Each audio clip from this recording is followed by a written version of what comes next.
Hello, everyone.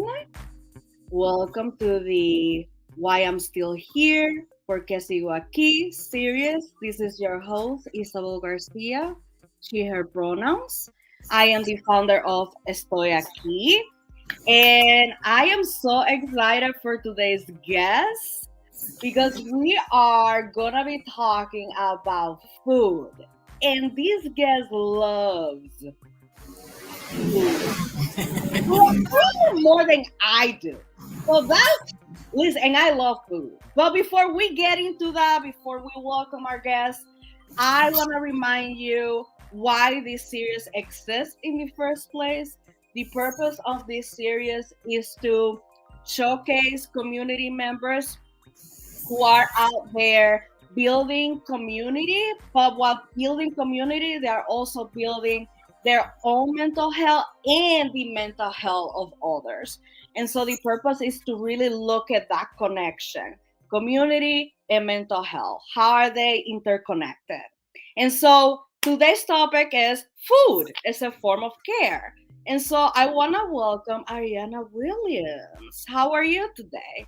I'm great. How are you? I'm good. Also, ironically, I'm hungry. Thank you. So yeah, I'm now I'm cooking. gonna be more hungry because we're gonna be talking about food, and specifically, we're gonna be talking about it also from a cultural perspective. But first, I wanna know. Well, I know who you are, but I will look for the audience to know more about who you are and your work in the community because I know you wear many hats. I do. I do. So, my role in the community stems from my education and my experience, which is in public health. I've been working in public health, community health, population health for 5 years now. I have had many roles, but what I focus on is nonprofit work. I've been doing nonprofit work the whole time, which I thoroughly enjoy. And I was a director of public health recently and just stepped down from that position to become a strategic grant writer for population and community health projects at Bay State Health. And that's where I'm at right now. I'm currently in school for a master's in public administration with a focus on healthcare because I want to be the bridge between public health and medicine. That's the goal. Mm. Community is a big thing for me, mainly because, I work in public health, but also because I grew up in Springfield. I spent my whole life here, and it's important to see my surroundings thrive. Just like I'm thriving, I want to see my surroundings and my community thrive. So community is a huge part of what I do. And I want to continue to help the community in different ways, especially in grant writing, but also just in ways that bring us together and help us think, help us strategize together. I think it's important for us to grow together, as a community as well as individually. Mm. Mm. And what I love about you, I love many things about you, but the main thing, you have so many talents. I feel you have so many different talents, and I love the way that you develop each one of them. And I know that again we're talking about food today, and it's like, but why? Like why food? But you are known for promoting different businesses, different restaurants, different food businesses, food trucks, really any business related to food. And I want to start with a simple question of what are your favorite foods to make and buy? Like, and also what are your favorite businesses? Maybe you want to give a shout out to some restaurants. Oh man, I will cook and try anything about 15 times before I tell you I don't like it. I'm very open, okay? If I have it the first 14 times and I don't like it, I might like it the 15th time. So I like everything. I'm really into cultural foods. I like trying other cultures. It's like a small filler for not being able to travel as much as I want, right? I can be in Puerto Rico. I can go down the street and I can eat my authentic Puerto Rican food and I could feel like I'm there. So I love cultural food. When I cook, I love to cook from the roots. What my mom taught me, my culture is African American, so we do soul food, which is one of my favorite things to cook. My favorite topic is probably like breakfast brunch. That's really my thing. But when I grocery shop, I really try to think about, like, I'm a food group person. Like, I have to have my veggie, I have to have my starch, I have to have my meat. And I'm super traditional when it comes to cooking. But when I'm out in my community, I want to try different things. So I'm trying everything. When I don't feel like cooking soul food, I go to Northern Soul Cafe, downtown Springfield. That's the soul food I want to eat when I want to feel like I'm in my grandma's kitchen. And what is my favorite right now outside of that? I eat so many places. It's hard to narrow it down right now. There is a new food truck on Boston Road called the Halal Bowl. And to me, it tastes like a fusion between Hispanic and Indian, and it's phenomenal. I think I'm stuck on that right now. You mentioned so many interesting things. You mentioned that there are memories that come to you from eating, let's say, soul food. You mentioned your grandmother even. You mentioned that, hey, I might not get to travel much, but guess what? All these different foods, they also give you a sense of, I'm exploring the world in some shape or form. And I love this. I love this imagination aspect, this memory aspect, this generational aspect. And so can you tell us a bit more about why is food so important, especially from that cultural perspective? Yes. And I'm going to go just a little bit public health to start off, and then I'm going to circle back. Because where my passion for food really came from was understanding Springfield and what we have available for food and how different cultures navigate that. That's where I became extremely fascinated with food.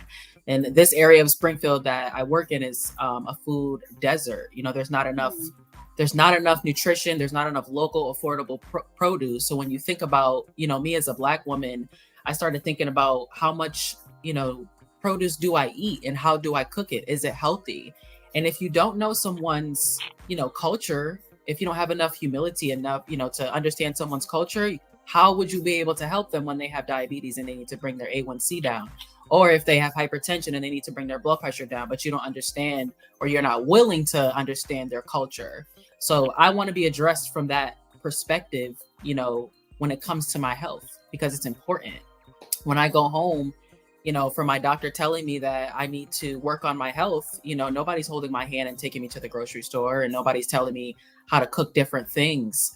So it's like this love for food came from the fact that I want to teach people how to keep their culture, while they're improving their health, and we can do that as a community.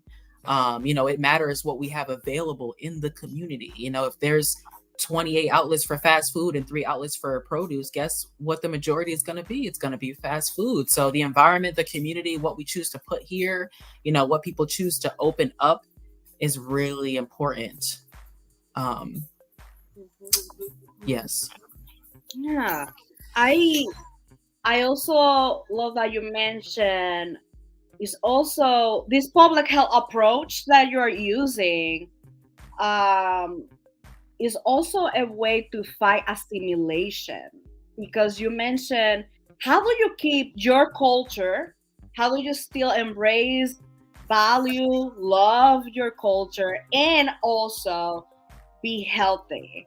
Because I know there are a lot of messages out there on social media, just any media really, about, well, healthy means certain foods. And when you look at the foods, you're like, wait, my food is not there. What does that mean? Are you saying that I'm inherently unhealthy? Like, what does that even mean?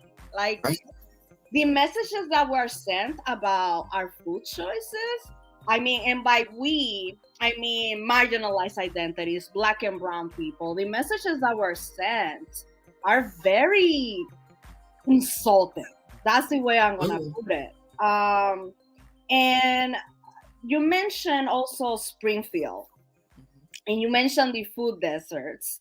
And can you tell us a little bit more about what that means? What is that food? Sure. Yeah, food desert. So food desert, or you can say food apartheid, right? And apartheid is, Mm, that has to do with racism. So you look out the layout, you look at the layout of Springfield, and you see, what's frequent. McDonald's, Burger King, Wendy's. In this specific area, Mason Square neighborhood, there's a lot of bodegas. There's no full service grocery store. So there's no Big Y, there's no Walmart. That's an issue, for this community to be majority minorities and have the least resources, to improve their health through nutrition. Now, if we take a walk down to Long Meadow, Long Meadow has green space and grocery stores. I've never seen a bodega on Long Meadow. They have Dunkin' Donuts. They have Subways. Do they have McDonald's everywhere? Burger King's everywhere? No. What's the population? Majority white. So I look at those things and I wonder, what's the purpose behind that? Like, why is this happening? And that's intentional. That's environmental racism. That's on purpose. There's a reason that our sidewalks are not fixed or the street lights are out. That's infrastructure justice. We're faced with all these justices and inequities because of where we live. Springfield is seen a certain way with a certain demographic, certain population. So we get certain things. We have one bank in this area and it's open 3 days a week. How do you encourage kids to open up a bank account with one bank in the area? It's like these things are not by accident. So when you talk about food insecurity, and you talk about the high rates of, depression and asthma and hypertension and diabetes, you have to wonder, where does that stem from? And it stems from what you eat. What you eat is a part of your mental health. What you eat is part of your overall health. In medicine, you're going to have cancer and somebody's going to say, you're deemed unhealthy. In public health, someone's going to ask you, yes, you have cancer. Well, how does your familial support look? How does your social support look? How does your diet look? All those are going to contribute to things that might make you healthier than someone without a terminal disease. How amazing is that? So that's how those things contribute, to outside health. When you're looking at health from a holistic place, you have to address food.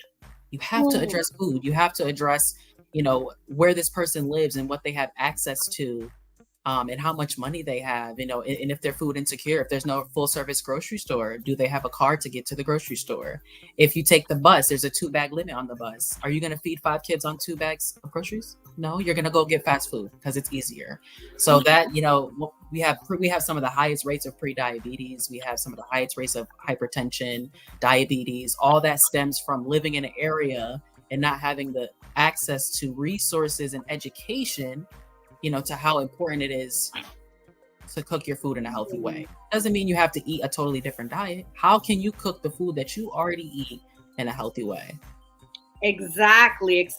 And that piece right there is that resistance to assimilation. So it's not only just about the diet and things like that, but it's all related to that social justice equity piece at the end of the day. It's deeper. I always say dig deeper. With public health, you gotta dig deeper to find the actual problem, like the actual root causes of the issue. And I wanna also talk about this, and we have talked about this. I don't even know how many times. You know what I'm gonna ask you about. And the reason why I wanna ask you about this is because we just spoke about all these iniquities, all these challenges and barriers, food insecurity, and yet food can still be a source of joy, can still be a form of community care.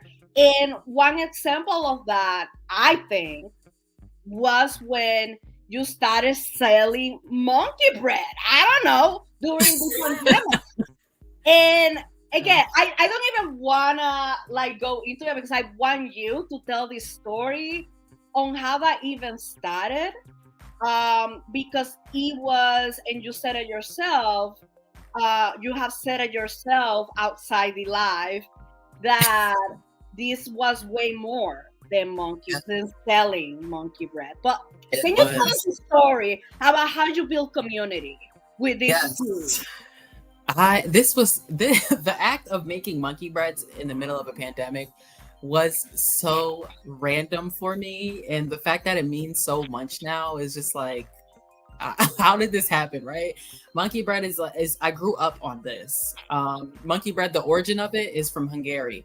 They call it their coffee cake, and Black people got it and remixed it, and it became monkey bread down south, right? So I grew up eating this. I grew up eating the traditional cinnamon sugar like glaze one, and I used to love it. I used to love it growing up, and then somehow during the pandemic, I don't know if I saw my grandmother make one or if I was just thinking about it, and I was like, I want to make a monkey bread. And I think my first one was like apple cinnamon or peach cobbler, which everyone was like foreign to that, like, oh my god, you can do that. And I was like, let's try it. So I did it, and it took off. I did not expect it to take off like that. I'm a community person. I'm not a social person. I know that's going to jar a lot of people, but I am a community person. I'm not a social. I'm having to be social and, talk to all these people that I didn't know. And I made new friends from selling monkey bread. Like, who does that? So this was providing like a comfort in my life and everyone else's life. Like, I was baking 14 breads in one day. And this was during the pandemic where I was working from home, completely remote and extremely bored. And I was just like, what can I do? And it's like started off as like a side hustle, and then it was like something I enjoyed. And then I was like, wow, people really like these. So then it became like I did some birthdays, I did events, I did funerals. And all of that is, all these different communities of people essentially were, calling on me for something unique. And it turned into, I did pizza, I did savory and sweet. So I had a plethora of flavors.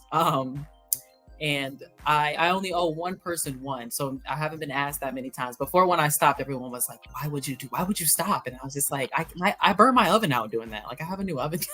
So if I wasn't going to sell them for real, I was like, I have to take a step back to focus on other things. But during the pandemic, it was just so fulfilling. Like, I have friends still to this day because they bought monkey bread for me, or I reconnected with old friends, family.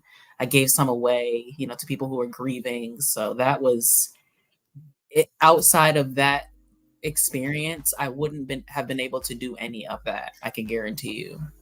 I would have never met some of the people that I met. I would have never connected in the way that I did with people. Like, there was people that I had, I knew, but I hadn't talked to in so long. And, I just can't imagine connecting with them in any other way. It felt very intentional. And it was just so fulfilling to get out in the community in that way. I'm the supporter. So to be supported was like, I will forever cherish that feeling. Wow. So, wow, you mentioned so many key things and the literal definition of community care right there. I mean, one, you were able to enter communities that maybe you hadn't even entered before with your own work, with your own public health work. Well, food, but monkey bread made it possible for you to have an in these different communities. You made friends, or you reconnected with people that you hadn't talked to in a while. I mean, that right there. And then you mentioned the reciprocity. It wasn't a one-sided thing. Yes, you were doing it's labor. It was labor intensive, but then you felt you were also getting something back. I honestly saw the tremendous love that you got from so many people just by looking on your Facebook during that time. It was just like I thought, oh my god, like it was almost like you became a superstar or something, and people were like, I don't know, it was just love. Yeah, it was love. I think that's just the best way to put it for me from my point of view. It's just love. I agree. Love, especially during social. By the way, we're still in the middle of a pandemic. Back then, however, it was bad. Everyone was, well, I guess not all, but there was a lot of isolation.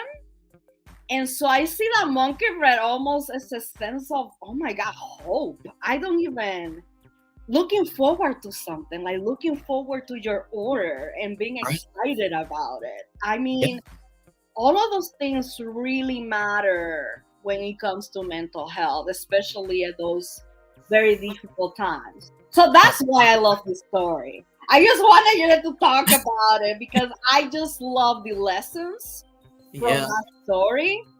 And I also, want to ask you, so besides, we have spoken about your why you love certain foods, the cultural importance, the benefits, the benefits to mental health, but also to the community. And so I am wondering, there's also a piece of your work that I love, and that is the promotion of small owned businesses. And that's also something that was still very crucial, but even more crucial during the pandemic when it was very high, when it was again very isolated. And I'm wondering, how did you start that? How did you start the taking pictures with the food, tagging the different businesses? Like, was that just a thing that came out of you, out of nowhere, and then you just kept doing it, and then No, it this. became a thing? Yeah. Yeah. Very intentional. And COVID, I think the one thing that it did for me is help me realize how important it was to support my community and the people in it.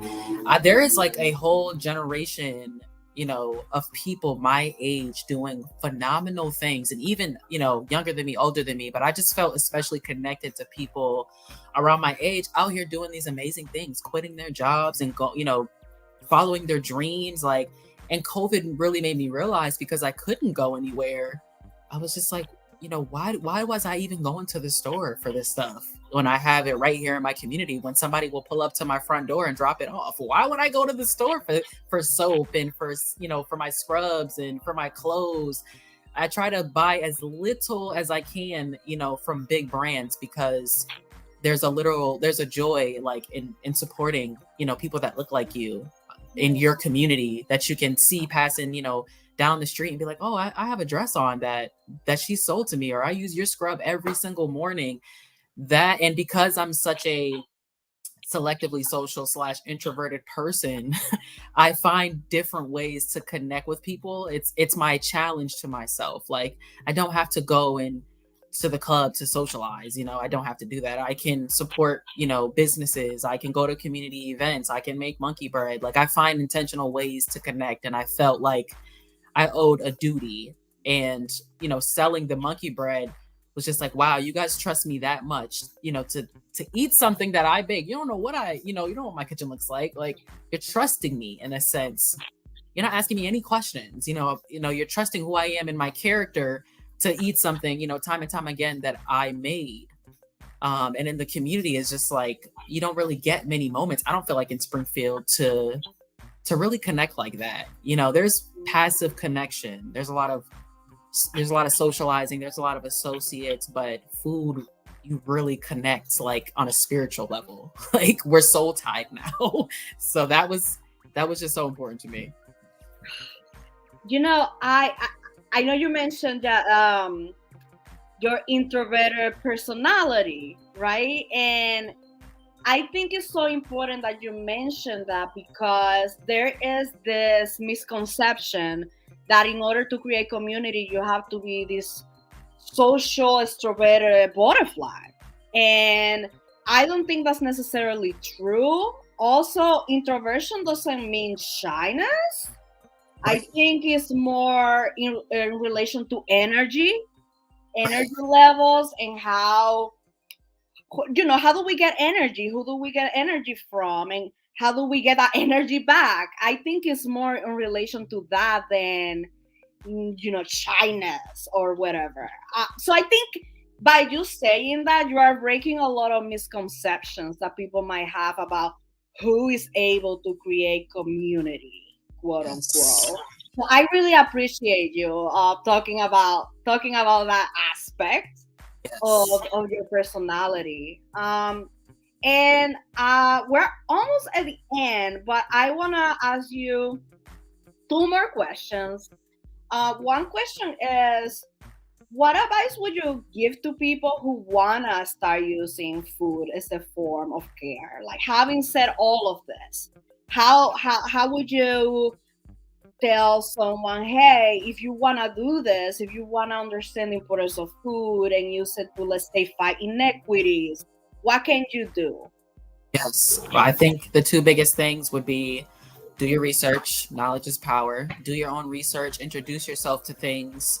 And that's a great gateway to lean on your community. Who's doing this in the community? Who's meal prepping? Who's farming? Who's selling organic, this, that, and the third. That is, where it starts, is that research and getting a general understanding to empower yourself. And then going out and saying, where are my resources? What can I learn in the community? Who can I talk to? There's so many outlets for it. I don't think a lot of people know that, but there's so many outlets for it. And that would be my biggest advice, is to be creative, use different outlets, resources, and build it from your culture. If you make a traditional meal that is sentimental to you, try making it in a healthy way. You just never know. And those couple of things, if you're really looking to connect with food on, as far as like your energy and your mental health, or even just use it as a way of getting out and connecting more into your community, that basic research of even like, the new restaurants, the Black owned restaurants or the minority owned restaurants, where are they? All the way down to going into an establishment and saying, shaking someone's hand, literally. It's like, what's the harm in that? I've been in an establishment before and just shook someone's hand and was like, yeah, I'm so-and-so, and I love supporting, entrepreneurs and Black and brown businesses. And that's exciting. Like, people want to hear that. So it's really easy to get into a space where food is like the center or the motivator of things. And that would be the two main things, would be to get out and see what's available and to do your own individual research. Yes, that makes total sense.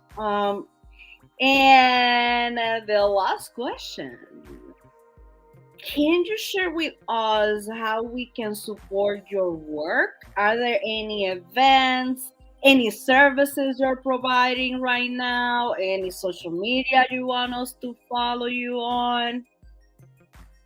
So y'all could pray for me. That's about it. You can throw a prayer in the air for me when you go to bed at night. Put a prayer up. But I would love for people to follow me on LinkedIn, which is just my name that you see up here, Ariana M. Williams, with my titles behind. I am really business oriented right now, building and networking in that aspect. So connect with me on LinkedIn. I love to offer advice around things public health, community health, grant writing. I'm always a sounding board for those kind of things, and a big motivator to people who want to learn those kind of skills. But that's how you can support me. Random question. So you help with grant writing, right? Outside Yes. of your, like, because I think you mentioned something like that before. Because I Yes. know many people who need grants, but they don't Yes. have someone who can take that labor and like Right. or explain to them how that even works. My role is education right now, because I don't have the capacity to really write for folks, but that is the goal. But education is just as meaningful, showing you how to search for them or what you're eligible for. And a niche that I have is telling you how your business is connected to public health, because there's money behind that. So I like doing things like that, just having those general conversations and getting people motivated and willing. And if in 2 years you still need a grant, I'm here for you. But right now, my capacity is very limited. I love the boundaries. I love the realistic expectations, because that's also part of community care. Community care is not supposed to be a sacrifice. Actually, it's not. There's another misconception. No, you are not supposed to sacrifice your well-being for the sake of community. It is supposed to be reciprocal. And so I want to end right here. I don't want to, but we kind of have to. And so I want to make sure that the audience knows ways to support me. You can go to Bonfire Store, estoyaqui.com. You can see all the merchandise. You can see on the flyer, Ariana is actually wearing one of the products, and that's on sale. Healing is not linear. And you can also go to my website, stoy-aquí.org, and look for that donation button.